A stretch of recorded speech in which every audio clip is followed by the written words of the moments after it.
بھائی میں نتیجہ دے رہا ہوں آج کی گفتگو کا، چونکہ ٹائم بہت زیادہ ہو گیا، نتیجہ دے رہا ہوں کہ آخر یہ حق ہے کیا؟ وہ زمین کا حق ہے یا مال کا حق ہے کیا؟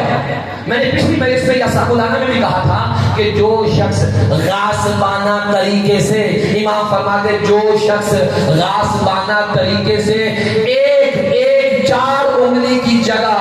غاصبانہ طور پہ لے لیتا ہے کسی سے، قیامت میں 7 زمینوں کا توق اس کے گلے میں ہوگا، اللہ کہے گا یہ توق کھینچ کے میدان قیامت میں آ، 4 انگلی زمین اسی بننا شنا کپڑے ہوئیے نا،